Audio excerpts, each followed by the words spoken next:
बच्चू कडूंची 7/12 कोरा यात्रेचा आजचा तिसरा दिवस आहे आणि ही यात्रा जर आपण पाहिलं तर दारव्हा तालुक्यामध्ये जाणार आहेत। आपण दृश्यांमध्ये बघू शकतो भर पावसामध्ये जे आहे ते बच्चू कडू या ठिकाणी यात्रा करत आहे आणि मोठा प्रतिसाद जो आहे तो या ठिकाणी भेटताना आपल्याला पाहायला मिळतंय। स्वतः बच्चू कडू या ठिकाणी आपण बघू शकतो बैलबंडीमध्ये जे आहे ते संपूर्ण प्रवास करताना आपल्याला पाहायला मिळत आहे। पावसाचं संपूर्ण वातावरण या भागामध्ये आहे।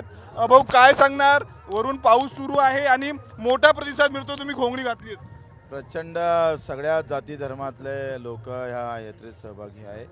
परतून धो पाऊस आहे असं वाटलं लोक राहणार नाही, पण प्रचंड गर्दी आहे। गाव लागलं का लोक बंडी आणतात, बंडीत बसवतं आणि आम्हाला घेऊन जातोय। मला वाटतंय सरकारनं याकडे पाहणं फार गरजेचं आहे आणि लगेच ते काहीतरी ठोसपणे निर्णय घेईल।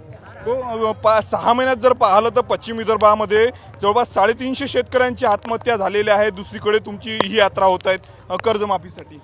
रोज शेतकरी मरत आहे। काल आम्ही उमरडा बाजाराला गेलो तर तिथे तिबारा पेरणी करावं लागली आणि एकतर पेरल्यावर लगेच डुक्कर त्याचे तूर खातं। साधा कुठली गोष्ट चांगली केली ते सांगावं, म्हणजे बियाणं सुद्धा बेकार, खतं बेकार, प्रचंड फसवण्याचं काम सरकारकडून केलं जातं। काही यंत्रणा त्याच्यात सामील आहेत। एका डीपीवर 60 कनेक्शन आहे। कुठलीच गोष्ट चांगली नाही ना। तुम्ही बियाणं पेरावं तर ते गॅरंटीचं भेटत नाही आणि बियाणं ज्या भावात भेटते त्या भावाचा आम्हाला भावही भेटत नाही। तर अशी वाईट परिस्थिती असताना सरकारनं तातडीने निर्णय घेणं गरजेचं आहे आणि त्याची आम्ही वाट पाहत आहोत। नाही झालं तर आम्ही ठाम आहोत, आम्ही चालत राहू। आणि महाविकास आघाडीचे अनेक नेते तुमच्या आंदोलनाला पाठिंबा देणार असल्याची माहिती आहे, तुमच्या सोबत चालणार देखील असल्याची माहिती आहे। कोण कोण येणार आहे का सांगा? अजून काही निश्चित नाही आहे। सुप्रियाताई येतो म्हणत होते, नाना पटोळे येत होते म्हणत होते, बाळा नांदगावकर येणार होते।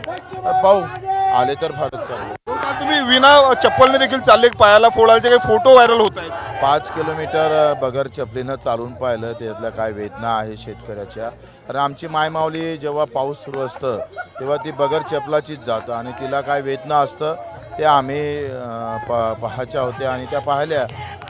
आम्ही 5 किलोमीटर चाललं तर पायाले फोडा आले, गिट्ट्या रुतल्या, त्या बँडेज लावून चालतोय। एक शेवटला प्रश्न, शिक्षकांचं दुसरीकडे आंदोलन सुरू आहे मुंबईमध्ये, कसं पाहत आहे आंदोलनाकडे? तर ते जे शिक्षक आहेत ते आमच्या शेतकऱ्याच्या पोरांना शिकवतात आणि जे जे शेतकऱ्याच्या संबंधित आहे त्यांच्या सगळ्यांचे वाक्य आहे।